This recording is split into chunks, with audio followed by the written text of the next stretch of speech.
Hi witches, Zoe Soul here, and today I want to talk with you all about something that I'm sure many of you have thought about if you are practicing witchcraft or really any kind of magic. And that is the question of, is it real or is it just in my head? So I want to unpack this a little bit because I have friends that are atheists and we have had conversations about this. And I really am of the belief that reality is malleable and you're able to shape it and shift it. Now, it does come with a caveat. There is the big, large reality that you have to interact with. There are basic laws of physics and nature that you bump up against. So there are immutable laws that just exist, right? Like I can think all I want that I want to fly, but that's not going to happen, at least not in this very physical reality. But there is something called, in shamanism, they call it non-ordinary reality. And it is this place, it's kind of this dreamland place where things move and shape and change. And that is really where the magic happens. That is really what the whole purpose of ritual and spell casting is, to take you into that space so that you can affect change in that place of non-ordinary reality, and in that place where things are not in manifested form yet, but are more in the dream state and more ideas, concepts, visions. It's where the soul does its work to then create it and manifest it and bring it into the physical realm.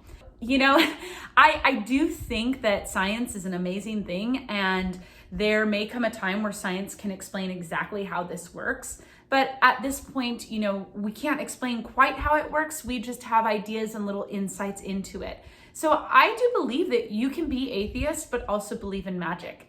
And this is a whole other conversation, and I am not atheist, so I don't feel like I'm equipped to totally talk about that. But I do think that it doesn't mean, you don't have to believe in a God or believe in a higher power or believe in, something that is not physical and tangible that you can make scientific sense of, for you to believe that there is power in magic and the ability to take what is non-material and make it material. So, is it real? Is it real? Is it real? Well, the way that I look at it is like, are your thoughts real? Are your dreams real? And they might not be real in the, again, in this physical form, but there is a dimension, there is a space where it's very real. And some may even argue more real than the physical world. There are people that argue that the physical manifested world is actually just an illusion, and the true reality is what's underneath. The true reality is what is, underlying all of that. This is a big, giant conversation that people have been having since the dawn of time. It is not one that I can unpack completely in a short YouTube video, but it is definitely something to think about. And I think that whatever you decide are your beliefs, it's, for me, the question is, what is going to give my life more meaning, make my life richer and fuller, and make me a better person? And for me, I have chosen the path of witchcraft because I find that the rituals and the spell work and the working with deities is really empowering for me. I have actually had some very real encounters with fairy spirits, with goddesses, and also with spirit animals and ghosts and spirits in general. I have had these experiences, and I've had them happen in the very physical world. I have had experiences with ghosts in particular where it's something I can't deny. It is in my face, it is happening, it is physical. But most of my experiences have happened in ritual, in ceremony. And that's usually when I'm in some sort of trance-like state, usually induced by ceremony and music and doing certain practices to get me into that state. And that place of going into this kind of like dreamlike state and allowing yourself and your mind to open up to the possibilities is a really beautiful place to have that direct interaction. If you're looking for an experience, what I would say to start you on your path is, what you need to do is give yourself time and space to first and foremost connect with yourself. Because if you're disconnected from yourself, you might have experiences, but they're not going to mean anything. And this is One of the issues, by the way, that I have with psychedelics and hallucinogens, I am not against them. I think that they can be very powerful, but I have an aversion to it when it's done in a state of recreation and fun, and you're not actually connecting to what the medicine is and what it's doing, and you're not very clear and connected to yourself. Because when you're not clear and connected to yourself and you're just ingesting this stuff, it kind of blows the doors wide open, and you may have all these experiences, and you might think you know what it means in the moment, but at the end of the day, are you able to then integrate those practices and integrate those messages and that meaning? And so for me, I have participated in certain plant medicines, but I do so very rarely and very, very intentionally, because I know that the power that it has. I also know that it's not necessary. Sure, it's one way, but there are many other ways that are just as effective, and, you know, to be honest, maybe even more effective, because when you are entering into a state of trance, let's say through singing or through scrying the fire, you know, lighting a candle and looking at the flame and getting in a trance-like state, you are accessing really what's inside of you, and you're accessing it on a very deep level without outer influences changing and shifting it. So that's just my take on it.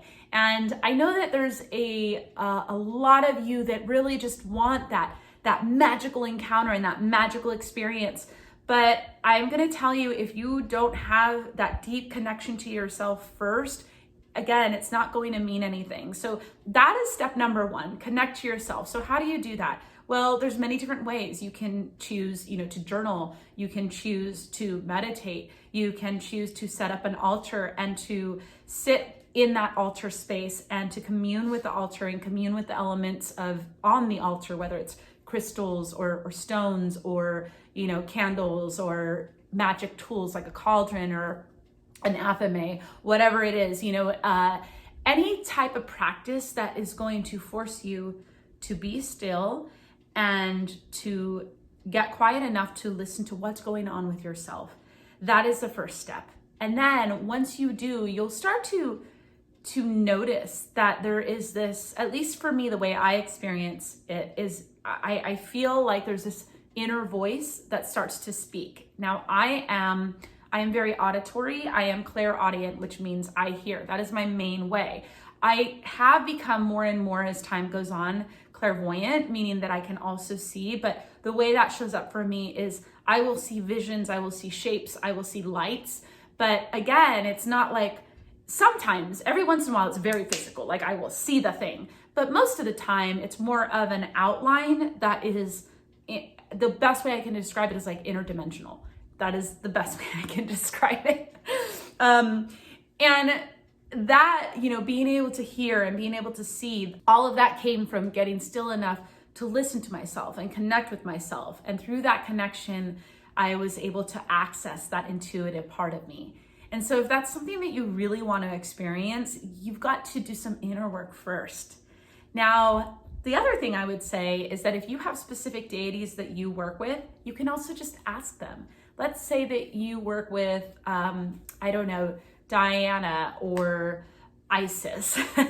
Well, you can set up your altar to Isis and you can create an invocation for her and invite her to come into your space and ask to have a direct experience with her, and then close your eyes and see what happens. See if if you see visions of specific things, if you hear anything, if you feel anything, and don't discount it.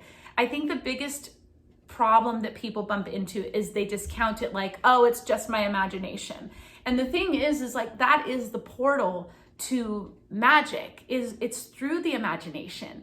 Human beings were gifted with this wonderful, wonderful gift, which is consciousness and imagination. It's the ability to create something out of nothing, using our mind, using our imagination. I mean, just look at the great works of art, whether it's a beautiful painting or a sculpture, or even a movie that you love. It came first as a seed, as a nothing. Nothing was there.